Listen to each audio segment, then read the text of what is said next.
We now bring in France 24's Australia correspondent Richelle Harrison Plesse, who joins us on the line from Sydney. Now, Richelle, this is a rather drastic lockdown in Melbourne, 6 weeks long. How did it come to this?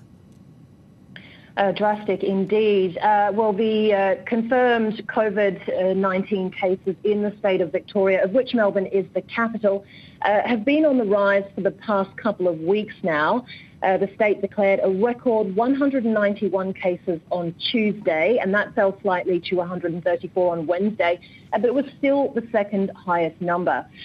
Community transmission is of big concern. That's why there is this hard lockdown in the public housing towers in Melbourne. Some 3,000 residents across 9 towers are still under hard lockdown, which means they can't go out at all, whether it's for work or grocery shopping or exercise.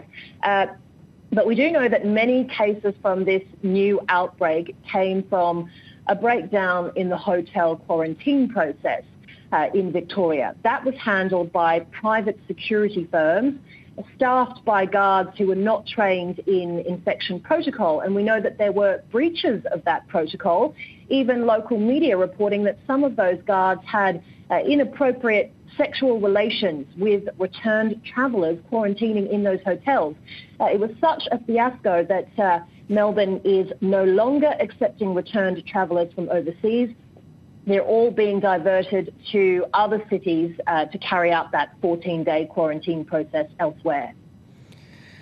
And since Tuesday, the border has been closed between the state of Victoria, of which Melbourne is the capital, and neighbouring state New South Wales, yet there were still massive queues to get across that border all throughout Wednesday. Indeed, the border has been closed, as you say, since Tuesday night, and that's actually the first time that that's happened in more than a century.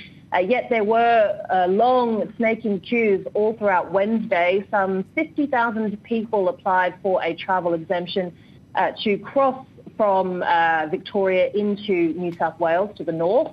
But now New South Wales state authorities are warning that they may enforce localised lockdowns in the dozens of border communities in a bid to stop the virus from travelling north to New South Wales. So there is a sense here that we're on the brink of something very, very serious, that there is a high risk of the virus coming into New South Wales despite this border closure. And we're also seeing other Australian states scrambling to close their borders to anyone from Victoria. The Northern Territory has already announced that it will do so, and Queensland will be doing so from tomorrow, from Friday. All right, thank you so much for that update, Richelle Harrison Plesse, France 24's Australia correspondent, reporting live for us from Sydney.